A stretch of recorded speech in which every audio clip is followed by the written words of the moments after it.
नमस्कार दोस्तों, स्वागत है आप सभी का आपके अपने YouTube चैनल पाठशाला ऑफ सोनी सर पे। और मैं नीतीश स्वागत करता हूं आप सभी का आपकी अपनी सीडीपी की क्लास में। दोस्तों, सीडीपी की क्लास में हमने अभी अभी बुद्धि खत्म किया है। बुद्धि बहुत ही डिटेल में पढ़ने के बाद हम आज शुरू करने वाले हैं एक बहुत ही इंपॉर्टेंट टॉपिक, अधिगम। आज से हम पढ़ेंगे अधिगम। अधिगम यानी कि लर्निंग। अधिगम यानी कि इंग्लिश में लर्निंग। लर्निंग, अधिगम यानी कि लर्निंग। बहुत ही ब्रॉड टॉपिक होने वाला है आपका अधिगम भी। अच्छा खासा नंबर कवर करता है अधिगम, और एक बहुत ही विस्तृत टॉपिक है, यानी कि काफी डिटेल में हमको जाकर अधिगम भी पढ़ना पड़ेगा। आपके बुद्धि काफी लंबी चली थी, 9 लेक्चर्स बने आपके बुद्धि के। उसी तरह से अधिगम भी एक बहुत ही इंपॉर्टेंट टॉपिक रहने वाला है। सबसे पहले हम पढ़ेंगे अधिगम के सिद्धांत। अधिगम के सिद्धांत पढ़ने के बाद हम पढ़ेंगे अधिगम का स्थानांतरण, फिर पढ़ेंगे अधिगम का वक्र, फिर पढ़ेंगे अधिगम का पठार। अधिगम के सिद्धांत, अधिगम का वक्र, अधिगम का पठार, अधिगम का स्थानांतरण, ये सारी चीजें हम जानेंगे इस चैप्टर में। उसके बाद हम चलेंगे लास्ट में देखेंगे अधिगम की परिभाषाएं, क्योंकि कहीं ना कहीं एग्जाम्स में अधिगम की परिभाषाएं भी आप लोगों से रेगुलर पूछा जाता है। कहीं ना कहीं किसी ना किसी की परिभाषा जरूर पूछी गई है। चलिए फिर शुरू करते हैं हम अधिगम। अधिगम यानी कि लर्निंग। जैसा कि आप इसको इस शब्द से दिख रहा है, अधिगम शब्द से तो सब कोई परिचित है कि क्या होता है अधिगम। लर्निंग भी आप लोग जानते हैं, क्योंकि बचपन से जब आप स्कूलों में गए तो पहले ही दिन से आपसे कहा गया कि लर्न इट। जब टीचर आपको होमवर्क देती थी तो सबसे पहले बेसिकली आपको क्या कहा जाता था कि लर्न इट, मतलब इसको याद करिए। ठीक है, तो आपने वहां से क्या सीखा? क्या अधिगम मींस याद करना होता है? भाई आपसे तो या तो हिंदी में लिख देते थे याद करना। याद करना अधिगम नहीं है। लर्निंग अधिगम। अधिगम मींस होता है, देखिए अधिगम के दो अर्थ हैं। अगर कोई सिंपली आपसे पूछे कि क्या है अधिगम, तो हम इसको दो पार्ट में डिवाइड करेंगे, पहला अर्थ और दूसरा अर्थ। अधिगम का जो आपका पहला अर्थ होने वाला है वो है सीखना। क्या है अधिगम? सीखना। सीखना अधिगम है। दूसरा, व्यवहार में परिवर्तन। व्यवहार में परिवर्तन। दो अर्थ आपको मैंने बताए। अब आप कहेंगे कि सर दो अर्थ क्यों बताए? अधिगम एक है तो अर्थ दो कैसे हो सकते हैं? किसी एक चीज के दो अर्थ हो सकते हैं? आप खुद से सोचिए, क्या किसी चीज के दो अर्थ हो सकते हैं? नहीं हो सकते।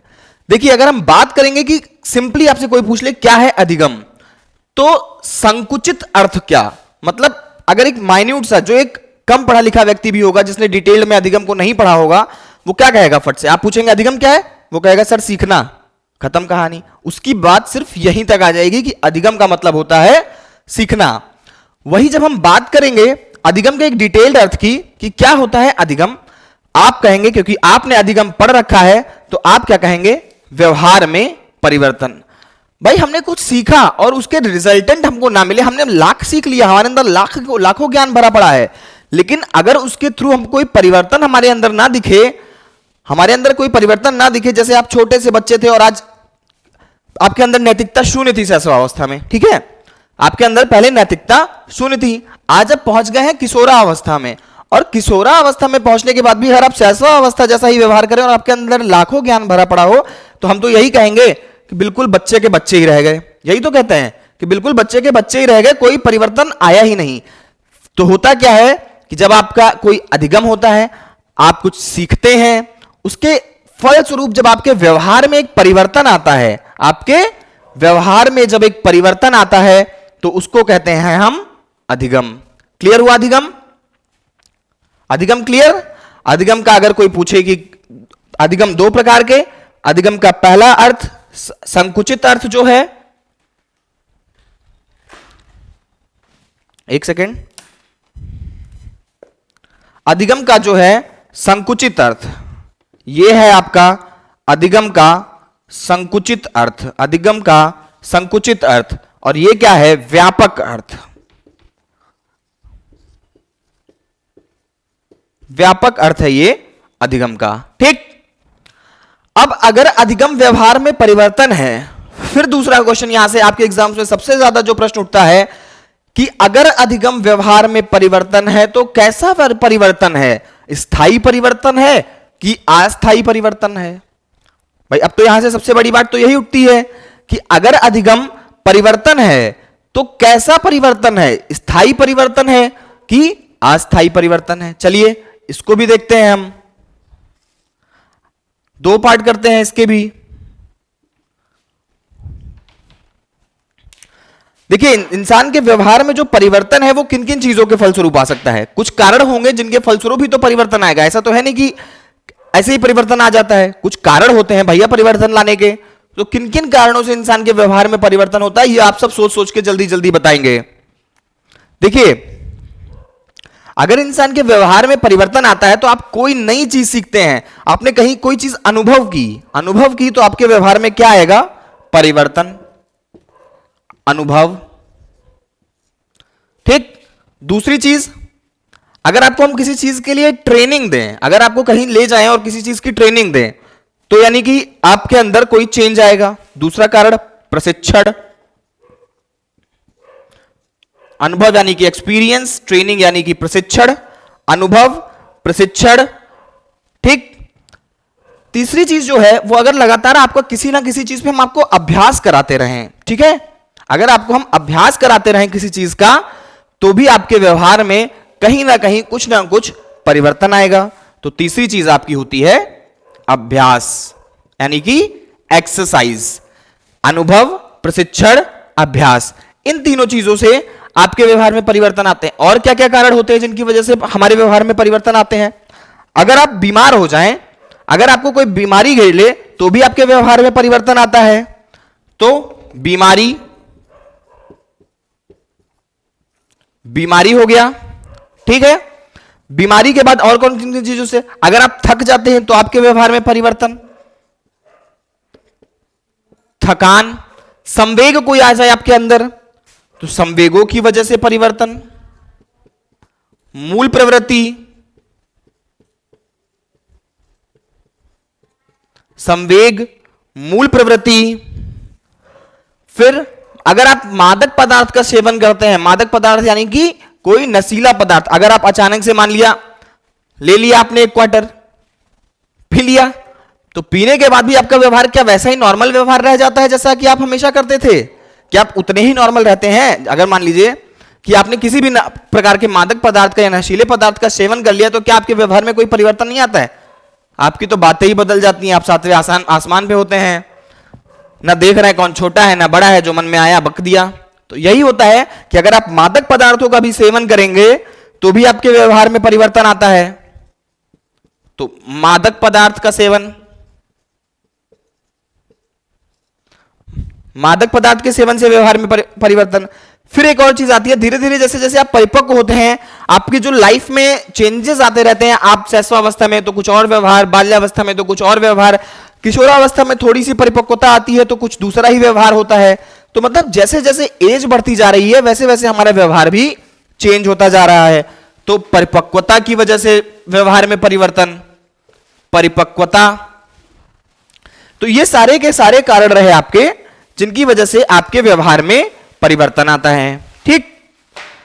अब इनमें से कुछ ऐसे कारण हैं जिनकी वजह से स्थायी परिवर्तन आता है और कुछ ऐसे कारण हैं जिनकी वजह से हमारे व्यवहार में अस्थायी परिवर्तन। भाई हम बीमार हुए, हमारी तबीयत खराब है, ठीक है, हम बीमार हैं, हमारी तबीयत खराब है, वो परिवर्तन कितनी देर का रहेगा? थोड़ी देर का, थोड़ी देर का तो वो परिवर्तन रहने वाला है।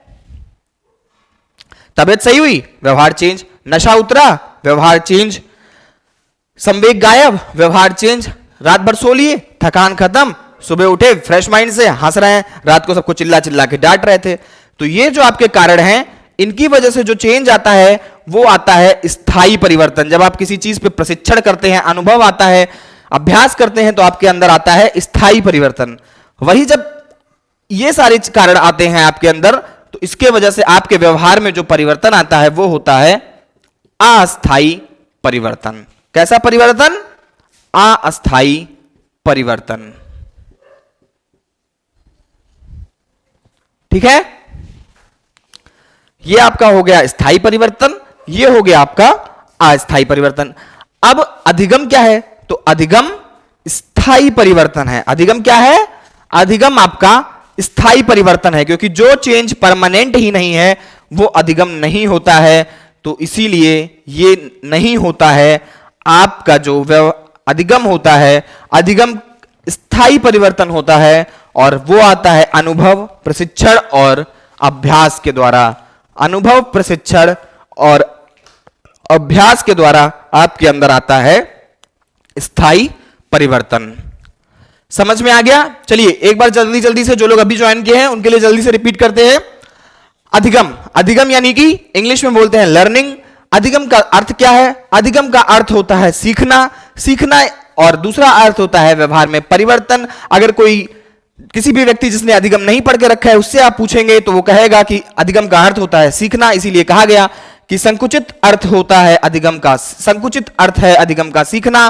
व्यापक अर्थों में इसको कहेंगे तो व्यवहार में परिवर्तन। अब व्यवहार में कैसा परिवर्तन? एक होता है स्थायी परिवर्तन, एक होता है अस्थायी परिवर्तन। व्यवहार में अनुभव, प्रशिक्षण और अभ्यास के द्वारा हमारे व्यवहार में स्थायी परिवर्तन आता है, वहीं हमारे व्यवहार में अस्थायी परिवर्तन आता है बीमारी, थकान, संवेग, मूल प्रवृत्ति, मादक पदार्थ और परिपक्वता के कारण। लेकिन जो हमारा अधिगम होता है वो एक प्रकार का स्थायी परिवर्तन होता है, जो कि अनुभव, प्रशिक्षण और अभ्यास के द्वारा आता है। ठीक, इतनी बातें क्लियर हुई। इसका एक स्क्रीनशॉट ले लीजिएगा आप लोग। मैं आपको 10 सेकंड का टाइम दे रहा हूं, इसका स्क्रीनशॉट ले लीजिएगा, फिर आगे बढ़ते हैं। और अब हम पढ़ेंगे, सबसे पहली चीज जो हम लेंगे वो होगा अधिगम के कुछ सिद्धांत। क्या लेने वाले हैं हम? अधिगम के कुछ सिद्धांत।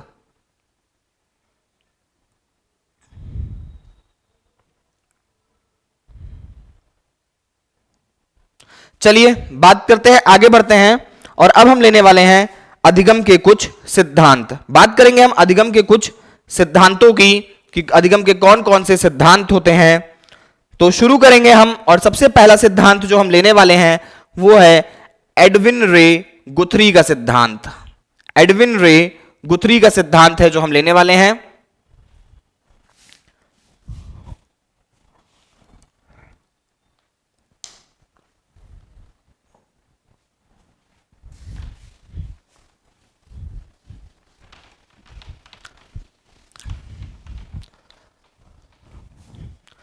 एडविन रे गुथरी जो हैं ये अमेरिका के निवासी थे। सबसे पहली बात, एडविन रे गुथरी जो है इन्होंने अधिगम का सिद्धांत दिया है, और ये कहां के निवासी थे? तो ये अमेरिका के निवासी थे। एडविन रे गुथरी जो हैं कहां के निवासी थे? अमेरिका के निवासी थे। इन्होंने कौन सा सिद्धांत दिया है? तो एडविन रे गुथरी ने जो सिद्धांत दिए हैं उसके कुछ नाम है, उसको कई कई नामों से बुलाया गया। तो क्यों बुलाया गया? हर सिद्धांत के अगर अलग अलग नाम दिए गए, किसी ने उसको जिस लायक जिसने उसको जिस लायक समझा उसका एक वैसा ही नाम रखा। तो इन्होंने ही अपने सिद्धांत के जो नाम रखे हैं उसका नाम है एकल प्रयास का अधिगम। सबसे पहला बहुत इंपॉर्टेंट रहने वाला है एडविन रे गुथरी का सिद्धांत, क्योंकि बहुत जबरदस्त बातें कही हैं, अपने आप में अनोखी बातें कही हैं एडविन रे गुथरी ने। जो बातें एडविन रे गुथरी ने कही है वो किसी और ने कही ही नहीं है। अधिगम में जो बातें एडविन रे गुथरी ने कही वो किसी और ने नहीं कही, इसीलिए सबसे ज्यादा इंपॉर्टेंट है एडविन रे गुथरी का सिद्धांत। बहुत आराम से समझेंगे हम, कोई जल्दबाजी नहीं है, बहुत आराम से चलेंगे, बस समझते हुए चलेंगे, ठीक है। तो एडविन रे गुथरी की बात करते हैं तो इन्होंने एकल प्रयास के अधिगम का सिद्धांत दिया। एकल प्रयास मतलब बच्चा एक ही प्रयास में सीख जाता है। इन्होंने कहा कि बच्चा एक ही प्रयास में सीख जाता है, तो इसीलिए सिद्धांत का नाम पड़ा एकल प्रयास अधिगम सिद्धांत। दूसरा है समीपता का सिद्धांत। अभी डिटेल में एक एक नाम को अभी डिटेल में लेंगे कि क्यों कहा एकल प्रयास अधिगम का सिद्धांत, क्यों कहा समीपता का सिद्धांत, एक एक चीज जानेंगे, आराम से पढ़ेंगे, कोई दिक्कत नहीं है, ठीक है।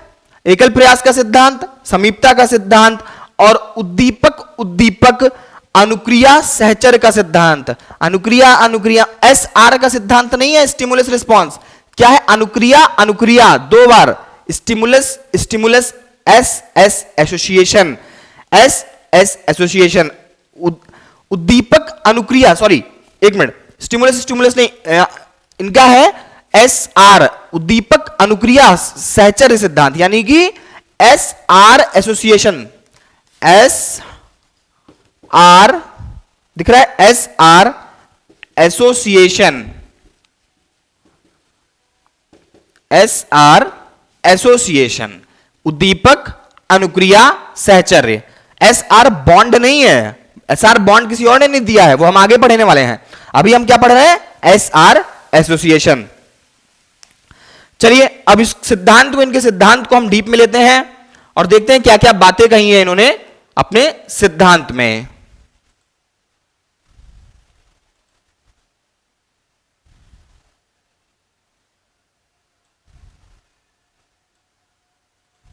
चलिए देखिए, सबसे पहला नाम जो इनके सिद्धांत का था वो था एकल प्रयास अधिगम का सिद्धांत। क्या नाम था, एकल प्रयास अधिगम का सिद्धांत। क्यों कहा गया इसे एकल प्रयास अधिगम का सिद्धांत, ये भी जानते हैं हम। देखिए अगर हम किसी चीज को, जब हम किसी चीज को एक बार में ही सीख लें, कोई जरूरी थोड़ी ना है कि हमको हर चीज सीखने के लिए 2-3 बार गलत करेंगे, 4 बार गलत करेंगे, कुछ त्रुटि प्रयास करते रहेंगे, हमसे गलतियां होती रहेंगी। अचानक से क्या एडिसन ने बल्ब 10,000 बार 20,000 बार एक्सपेरिमेंट करने के बाद बनाया था, तो क्या दुनिया की हर चीज जो बनी है वो 20,000 एक्सपेरिमेंट के बाद बनी है? कुछ चीजें एक बार में भी बन गई थी, कुछ चीजें हमने एक बार में भी ढूंढ ली थी। कोई चीज आप सीखते हैं, कोई चीज आप सीखते हैं, ठीक है, जैसे कि बच्चा जब ए बनाना सीखता है तो टफ होता है, एक लाइन इधर खींचो, फिर एक लाइन इधर खींचो, फिर एक लाइन इधर खींचो। बी बनाना सीखता है, फिर उसे बहुत मेहनत करनी पड़ती है बी, लेकिन जब वो आई तक पहुंचता है तो उसे कहा जाता है बेटा आपको एक डंडी सीधी खींच देनी है बस। यहां पे उसको, चूंकि अब वो इतने टफ जब लेटर्स बना चुका होता है, A B C D E, आई सीखने में उसको कोई मेहनत नहीं करनी पड़ती है, वो खट से एक डंडी खींच देता है और कहता है लो बन गया आई। एक बार में आई सीख जाता है बच्चा। तो क्या हुआ कि यहां पर तो वो सिद्धांत गलत हो गया, त्रुटि एवं प्रयास का सिद्धांत, कि कोई भी चीज करने के लिए हमको बार बार प्रयास ही करना पड़ेगा। इसीलिए सिद्धांत को कहा है कि कुछ चीजें ऐसी भी होती हैं जो हम एक बार में सीख जाते हैं, इसीलिए उस सिद्धांत को कहा गया है एकल प्रयास अधिगम का सिद्धांत। जब इन्होंने कहा कि जब अधिगम एक ही बार में हो जाता है, जैसे मैंने अभी आपको बताया कि जब बच्चा A B C D E बनाना सीख जाता है तो कोई चीज ऐसा भी एक समय आता है जब वो आई एक बार में बनाना सीख जाता है। तो यहीं पर आके त्रुटि एवं प्रयास का जो सिद्धांत है, जो त्रुटि एवं प्रयास का नियम है, वो गलत हो जाता है। तो इन्होंने क्या कह दिया, एडविन रेगुथ्री साहब का, देखिए मैंने क्या कहा था कि सबसे मस्त रहने वाला है, बहुत इंटरेस्टिंग बातें इन्होंने कही है जो आपको किसी सिद्धांत में नहीं मिलेगी, वो बात कही है एडविन रेगुथ्री साहब ने। क्या किया यहां इन्होंने, इतना फेमस आप त्रुटि एवं प्रयास का सिद्धांत, आप सब त्रुटि एवं प्रयास के, एडविन रेगुथ्री से बहुत कम लोग परिचित होंगे, लेकिन त्रुटि एवं प्रयास के सिद्धांत हर किसी के जबान पे है। लेकिन एडविन रेगुथ्री ने क्या किया, त्रुटि एवं प्रयास का नियम गलत कह दिया। उन्होंने कहा अगर हम कोई चीज एक बार में सीख जाते हैं तो यानी कि त्रुटि एवं प्रयास हमेशा सही नहीं होता है, उस नियम को ही उन्होंने गलत बता दिया। दूसरी बात जो है कि जब बिना पुरस्कार या पुनर्बलन के भी उद्दीपक से अनुक्रिया हो रही है, देखिएगा दूसरी पॉइंट समझिएगा कि जब बिना पुरस्कार या पुनर्बलन से के भी उद्दीपक से अनुक्रिया हो रही हो तो पुरस्कार की क्या जरूरत है भाई। अगर बच्चा कोई कार्य खुद से कर रहा है तो क्या जबरदस्ती है कि नहीं तुमको टॉफी देंगे तो देंगे, तुम्हें हम 100 रुपए देंगे इस काम के लिए तो देंगे। हमें बच्चे को कब देना होता है, जब वो डीमोटिवेट हो जाए और वो उस कार्य को ना कर पा रहा हो, तो उसको प्रोत्साहित करने के लिए कि नहीं आप इस काम को करिए, तब हम उसको देते हैं पुरस्कार। लेकिन अगर बच्चा बिना पुरस्कार के ही या बिना पुनर्बलन के ही उस कार्य को कर रहा हो, उद्दीपक से अनुक्रिया हो रही हो, यानी कि वो कार्य कर रहा हो, तो पुरस्कार की क्या जरूरत है जबरदस्ती पुरस्कार देने की। इसलिए उद्दीपक अनुक्रिया को आपस में जोड़ा जाए, मतलब कोशिश ये की जाए कि स्टिमुलस देखने के बाद बच्चा ऑटोमेटिकली रिस्पॉन्स करे। ऐसे उद्दीपक हमको उसके सामने लेने के आने चाहिए कि उस उद्दीपक को देखने के बाद बच्चा स्वयं से ही अनुक्रिया करे। कोई जरूरी नहीं है कि उसे हम हर बार पुरस्कार या पुनर्बलन दें, पुरस्कार या पुनर्बलन हमेशा जरूरी नहीं होता है, ऐसा कहा है एडविन रे गुथरी साहब ने। प्राणी अधिगम के लिए उसी अनुक्रिया का चयन करता है जो नजदीक है, यही कहता है इनका समीपता का सिद्धांत। क्या कहता है इनका समीपता का सिद्धांत, कि प्राणी के पास जो ऑप्शन सबसे नजदीक होता है, प्राणी अधिगम के लिए उसी अनुक्रिया का चयन करता है जो सबसे नजदीक हो। देखिए इसके लिए इन्होंने एक एक्सपेरिमेंट किया था। मान लीजिए एक भूल भुलैया बनाया इन्होंने, एक कमरे वाली, ऐसे दिख रहा है, ठीक, ये हो गई इनकी एक भूल भुलैया। इसमें इन्होंने कुछ कमरे बनाए,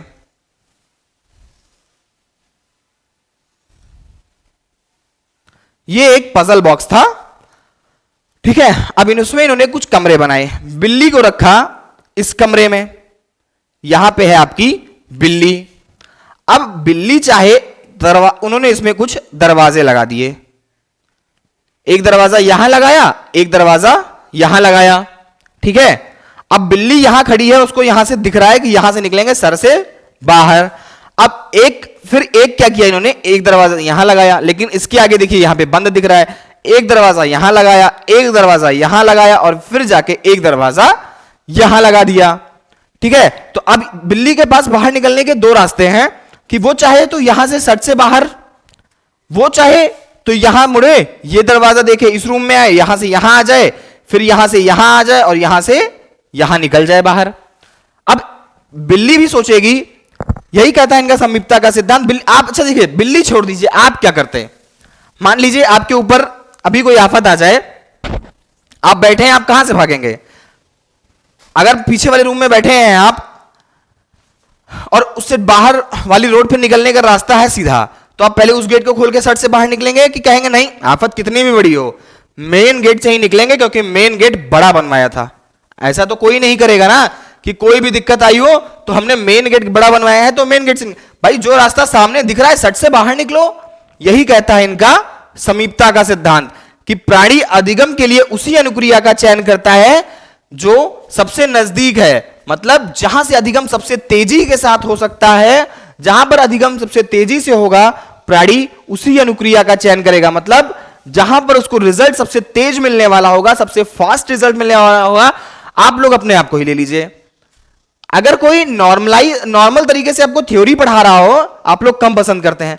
कोई बता दे इस ट्रिक के जरिए, भले ही वो ट्रिक कहीं ना कहीं आगे फेल हो जाए, गलत हो जाए ना, 4 शब्द उससे याद हो रहे हैं, भले ही 2 शब्द उससे उसकी वजह से आप भूल जाएं, नहीं, इस ट्रिक के जरिए ये पढ़िए, आप लोग कहेंगे अरे वाह क्या पढ़ा दिया सर ने, बिल्कुल ट्रिक ही ट्रिक दे डाली।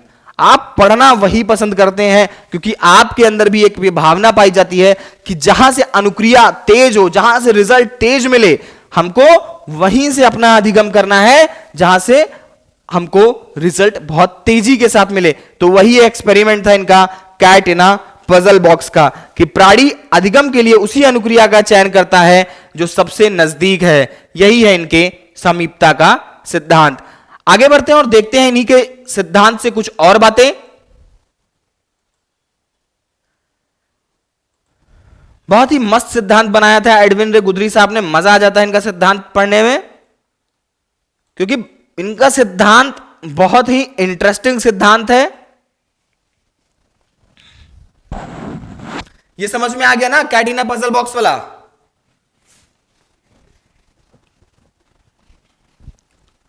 समीपता का सिद्धांत बोलते हैं भैया इसको, कि प्राणी उसी चीज का अनुक्रिया का चयन करता है जो उसके सबसे नजदीक हो। आगे बढ़े। सीखने में पुनर्बलन की जरूरत नहीं है। देखिए अभी तक आपने क्या पढ़ा, हर किसी ने कहा कि पुनर्बलन पढ़ने के लिए, सीखने के लिए, जानने के लिए बहुत आवश्यक है। एडविन रे गुथ्री साहब ने क्या कहा कि सीखने में पुनर्बलन की जरूरत नहीं है। इन्होंने पुनर्बलन के महत्व को बिल्कुल शून्य बता दिया। इन्होंने कहा कि सीखने में पुनर्बलन की जरूरत नहीं है, बल्कि पुनर्बलन ना भूलने के लिए दिया जाता है, ना भूलने के लिए दिया जाता है। मतलब कि बच्चा सीख तो खुद से ही जाता है, अगर उसे कोई स्टिमुलस उसके सामने है, कोई उद्दीपक उसके सामने रखा जाएगा तो वो अनुक्रिया जरूर करेगा। उसके लिए उसको पुनर्बलन की जरूरत नहीं है, उसको पुरस्कार की जरूरत नहीं है कि वो कोई कार्य करे। उसको पुरस्कार कब देंगे कि वो उस चीज को भूले ना। इस चीज के लिए हम उसको पुरस्कार देते हैं, ना कि उसको किसी कार्य उससे कराने के लिए हम उसको मतलब से कोई कार्य कराने के लिए, कोई अनुक्रिया कराने के लिए, कोई रिस्पांस लेने के लिए हम उसे नहीं देते हैं पुरस्कार, हम उसे पुरस्कार देते हैं उस उद्दीपक को देखने के बाद जो वो अनुक्रिया करता है, उसके रिजल्टेंट जो एक रिजल्ट प्राप्त करता है, उस रिजल्ट को वो कभी भूले नहीं, अपने दिमाग में बिल्कुल बैठा ले कि ऐसा करते हैं तो ऐसा होता है, उसके लिए हम उसे पुनर्बलन या पुरस्कार देते हैं। गुथरी ने अपना प्रयोग बिल्लियों एवं खरगोशों पर किया, पर अपने सहयोगी हाल्टन के साथ मिलकर किया था, इसलिए इनके प्रयोग को गुथरी हाल्टन प्रयोग भी कहते हैं। क्या कहते हैं? गुथरी हाल्टन प्रयोग कहते हैं। पहली बात तो गुथरी ने किस पे अपना प्रयोग किया? तो गुथरी ने अपना प्रयोग किया था बिल्ली और खरगोशों पे, अपने एक सहयोगी हाल्टन के साथ मिलकर किया था, इसीलिए इनके प्रयोग को कभी कभी गुथरी हाल्टन प्रयोग भी कहते हैं। याद रखिएगा, अगर गुथरी का सिद्धांत है तो ठीक है, साथ ही साथ अगर गुथरी हाल्टन का सिद्धांत है तो और भी ठीक है। दोनों नाम याद रखने हैं, गुथरी और हाल्टन। आगे बढ़ते हैं। गुथरी एकमात्र ऐसे मनोवैज्ञानिक हैं जिन्होंने अधिगम में पुरस्कार को या पुनर्बलन को वरीयता नहीं दी है। जैसे मैं आपको इतनी देर से एक ही चीज समझाता आ रहा हूं कि इन्होंने क्या कहा कि हम उद्दीपक रखेंगे तो अनुक्रिया होगी, उस अनुक्रिया को बच्चा याद रखे कि कैसे उस स्टिमुलस के बाद कैसा रिजल्ट आता है, क्या रिस्पॉन्स होता है, इस चीज को याद रखने के लिए हम उसे पुरस्कार या पुनर्बलन दे सकते हैं, लेकिन कोई कार्य कराने के लिए उसे पुरस्कार या पुनर्बलन की जरूरत नहीं होती है। यानी कि लर्निंग के लिए, अधिगम के लिए पुरस्कार या पुनर्बलन को वरीयता नहीं दी है गुथरी साहब ने। चलिए कुछ प्रमुख बातें देख लेते हैं इनके सिद्धांत की, कि क्या क्या प्रमुख बातें रही हैं इनके सिद्धांत की।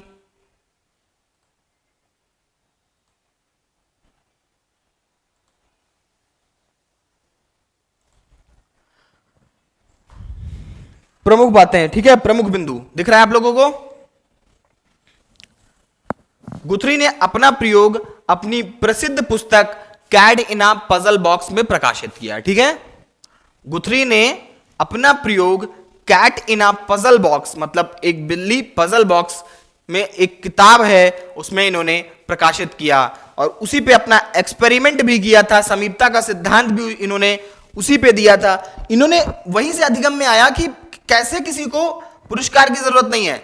भाई दरवाजा खुला, ये था, इसका दरवाजा यहां से खुला, अब बिल्ली थोड़ी ना इंतजार कर रही है कि उसे पुनर्बलन दे तब हम भागेंगे, हम उसे पुरस्कार देंगे, धट भाग भाग भाग भाग, नहीं, दरवाजा खुलता है, बिल्ली आपके घर में कैद है, बिल्ली आपके घर में कैद है, आपने दरवाजा खोला और आप जरा सा सिर्फ साइड तो होइए, 60 से बिल्ली बाहर, तो उसको क्या किसी पुरस्कार या पुनर्बलन की जरूरत थी? नहीं थी। ऐसा ही कहा है गुथरी साहब ने कि बस आप स्टिमुलस रखिए, कार्य हो जाएगा।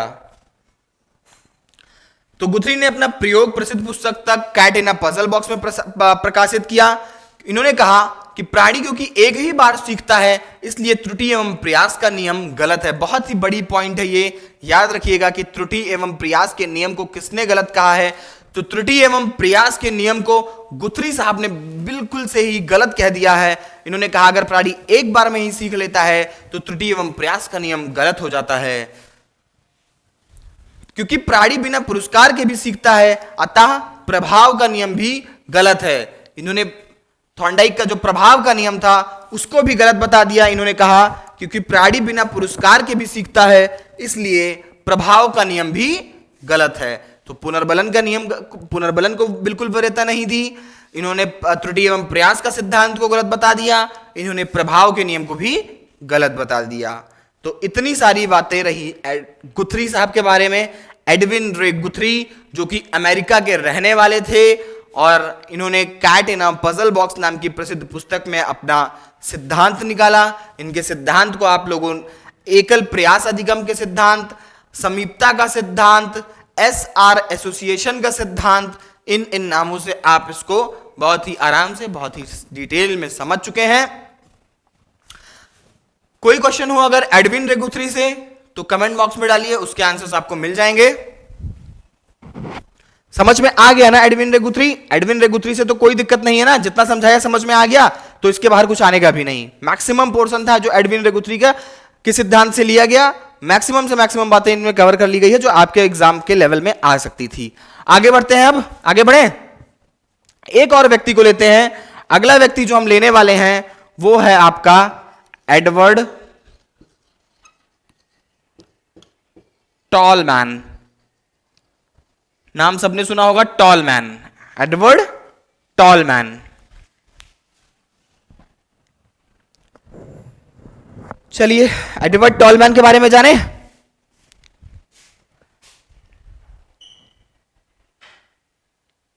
शुरू करते हैं एडवर्ड टॉलमैन, इनके बारे में भी हम सारी बातें डिटेल में लेंगे। एडवर्ड टॉलमैन,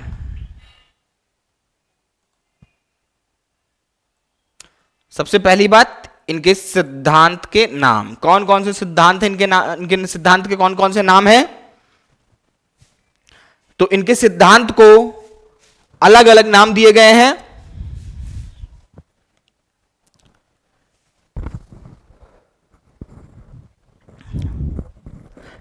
इनके सिद्धांत को निम्न नामों से जानते हैं। पहला जो इनके सिद्धांत का नाम है चिन्ह अधिगम का सिद्धांत, चिन्ह अधिगम का सिद्धांत, स्थान अधिगम का सिद्धांत, चिन्ह अधिगम का सिद्धांत, स्थान अधिगम का सिद्धांत और उद्दीपक का सिद्धांत। किन किन नामों से जानते हैं? चिन्ह अधिगम का सिद्धांत, स्थान अधिगम का सिद्धांत, उद्दीपक का सिद्धांत। उद्दीपक यानी कि अभी मेरे मुंह से जो गलती से निकला था S principle of S stimulus principle, वो किसने दिया है? एडवर्ड टॉलमैन ने दिया है। एडवर्ड टॉलमैन ने दिया है एस का सिद्धांत। तो इनके सिद्धांत को कहते हैं चिन्ह अधिगम का सिद्धांत, स्थान अधिगम का सिद्धांत और उद्दीपक का सिद्धांत।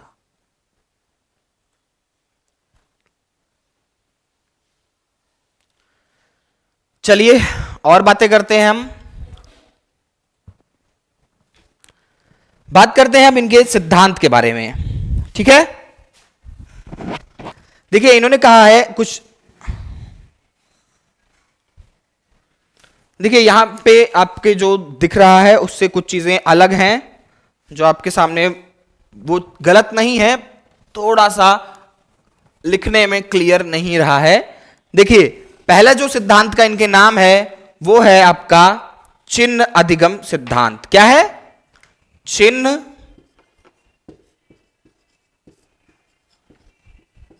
अधिगम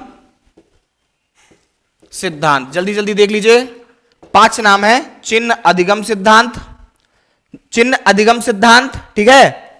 दूसरा है स्थान अधिगम सिद्धांत, स्थान अधिगम सिद्धांत। तीसरा था आपका उद्दीपक एस सिद्धांत, उद्दीपक सिद्धांत। दिख नहीं रहा है, एक सेकंड। एस सिद्धांत तीसरा था आपका। चौथा है आपका अव्यक्त अधिगम का सिद्धांत, अव्यक्त अधिगम का सिद्धांत, अव्यक्त अधिगम का सिद्धांत। पांचवा जो है आपका, इसको बोलते हैं लैटेंट लर्निंग, इंग्लिश में इसको बोलते हैं latent learning, latent heat, physics वाला कॉन्सेप्ट। लैटेंट हीट क्या होता था कि वो चीज होती थी पर दिखती नहीं थी। लैटेंट हीट में क्या होता था, सॉरी लैटेंट लर्निंग बोलते हैं इसको। लैटेंट हीट जो है क्या होता था कि होती थी पर दिखती नहीं थी, वही चीज यहां भी है, अभी पढ़ेंगे डिटेल से। लैटेंट लर्निंग, अव्यक्त अधिगम के सिद्धांत को कहते हैं, मतलब अभी भी कहते हैं लैटेंट लर्निंग। और जो इसका लास्ट और आखिरी नाम है वो है उद्दीपक निष्पादन अधिगम। उद्दीपक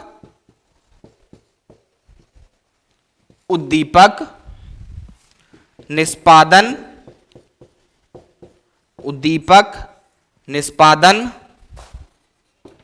अधिगम। ठीक, तो ये रहे आपके 5 नाम, उद्दीपक निष्पादन अधिगम। क्लियर? चिन्ह अधिगम का सिद्धांत, स्थान अधिगम का सिद्धांत, एस सिद्धांत, अव्यक्त अधिगम का सिद्धांत, उद्दीपक निष्पादन अधिगम। क्लियर? चलिए, नाम क्लियर हो गया है। चलिए अब इनके सिद्धांत को हम डिटेल में लेने वाले हैं कि क्या क्या कहता है इनका सिद्धांत। चलिए देखिए, इसमें पहली लाइन जो लिखी है, अव्यक्त अधिगम का सिद्धांत यानी कि लैटेंट लर्निंग, वो आपका नाम लिखा है सिद्धांत का। फिर देखिए लिखा है उद्दीपक निष्पादन अधिगम, उद्दीपक निष्पादन अधिगम, ये भी आपका सिद्धांत का नाम है। हम चिन्ह से चिन्ह, उद्दीपक से उद्दीपक तथा स्थान से स्थान सीखते हैं। क्लियर सी बात है, बहुत नॉर्मल सी बात है भाई। हम कोई स्थान देखते हैं, हम लखनऊ देखते हैं तो दिल्ली भी समझते हैं, हम दिल्ली जाते हैं तो हम अमृतसर को भी जानने के बारे में सोचते हैं कि उसको भी जान लें, वहां भी चले जाएं। हम अमृतसर जाते हैं तो हम और किसी जगह जम्मू कश्मीर जाने की सोचते हैं कि चलो कश्मीर देखें। तो स्थान से स्थान सीखते हैं।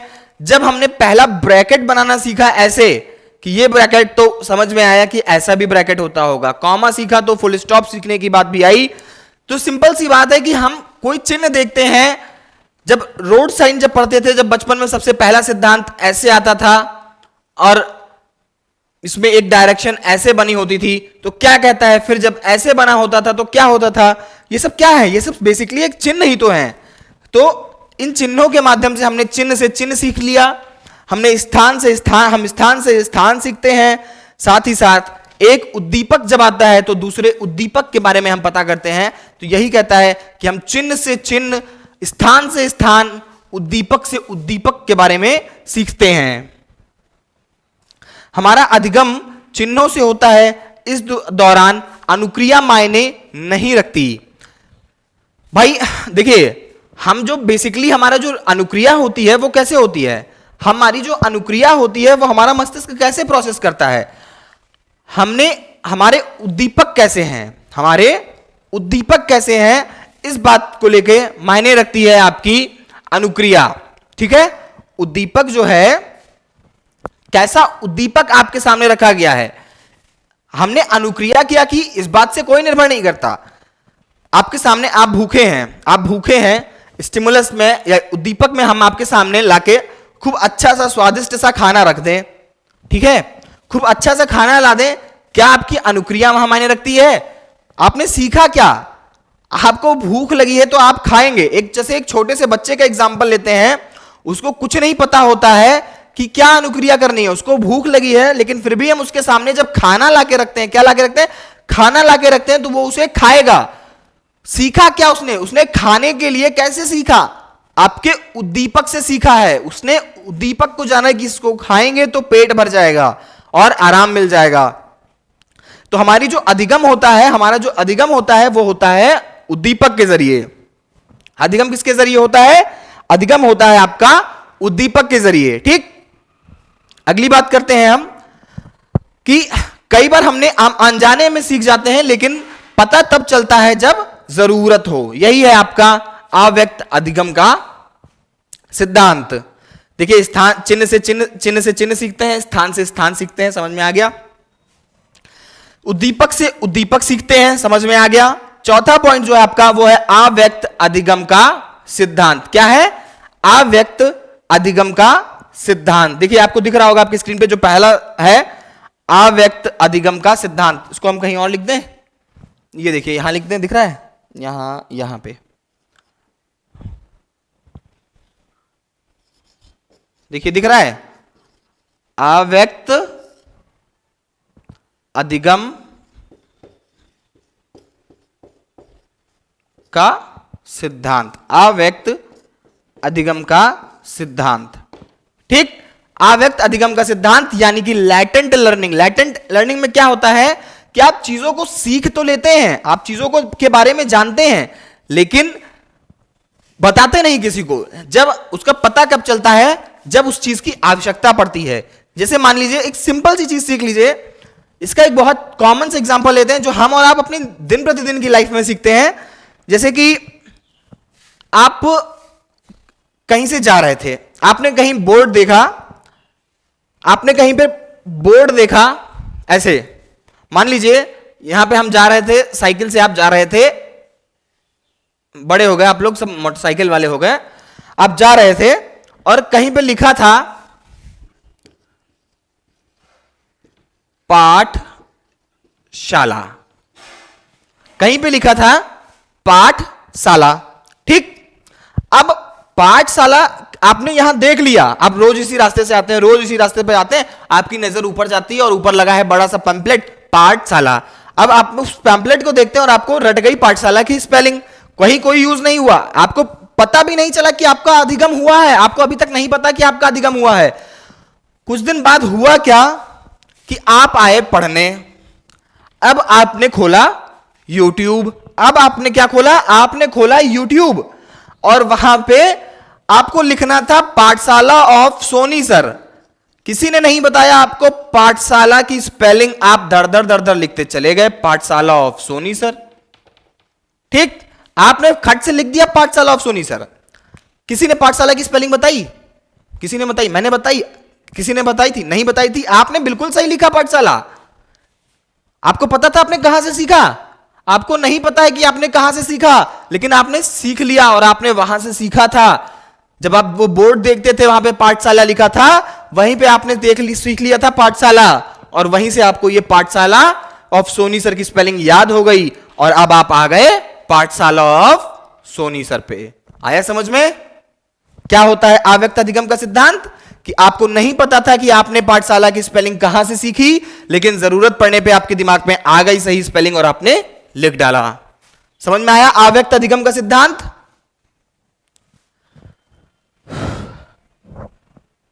ना समझ में आया तो अभी भी बताइए।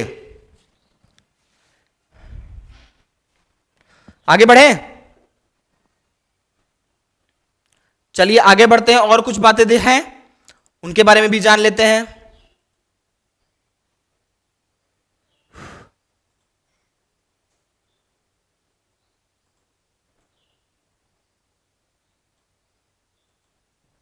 देखिए, अनुक्रिया सीखने से कुछ नहीं होता, बल्कि सीखने के बाद प्रदर्शन में सुधार आना चाहिए। यह बात कही है टॉलमैन ने।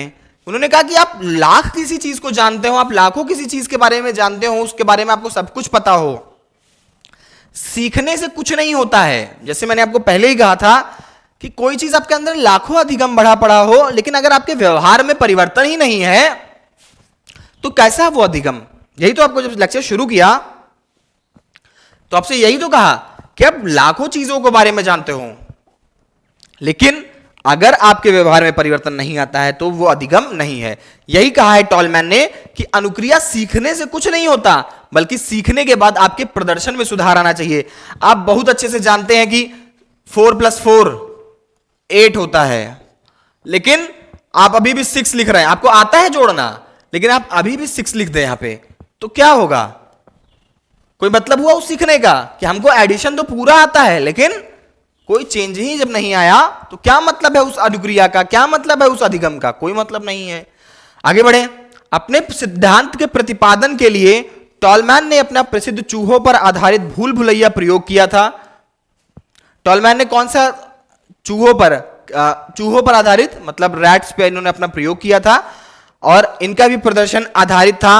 किस पे आधारित था? इन्होंने भी अपना प्रदर्शन जो है वो भी भूल भुलैया पे आधारित था, चूहों की भूल भुलैया पर आधारित था, जिसके दौरान उन्होंने अपना प्रसिद्ध शब्द संज्ञानात्मक मानचित्र यानी कि कॉग्निटिव मैपिंग, बहुत इंपॉर्टेंट रहने वाला है ये शब्द, कॉग्निटिव मैपिंग। कौन सा शब्द? कॉग्निटिव मैपिंग, बहुत इंपॉर्टेंट है ये शब्द। देखिए, याद रखिएगा ये शब्द की किसने दिया है? टॉलमैन ने दिया है। शब्द कौन सा है?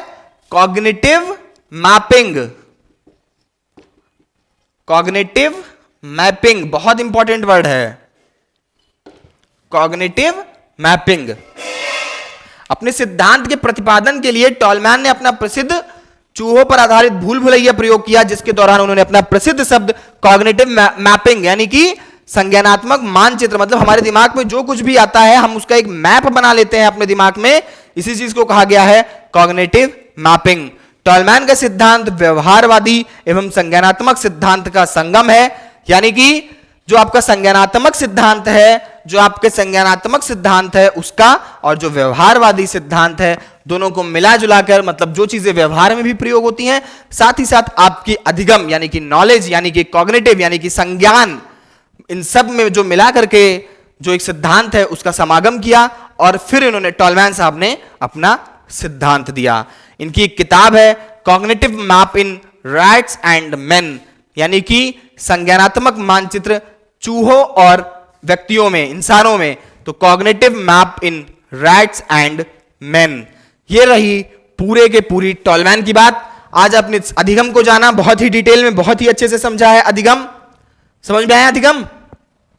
उसके बाद हमने सिद्धांत लिया एडविन रे गुथरी का, एडविन रे गुथरी का सिद्धांत लिया, समझ में आया था।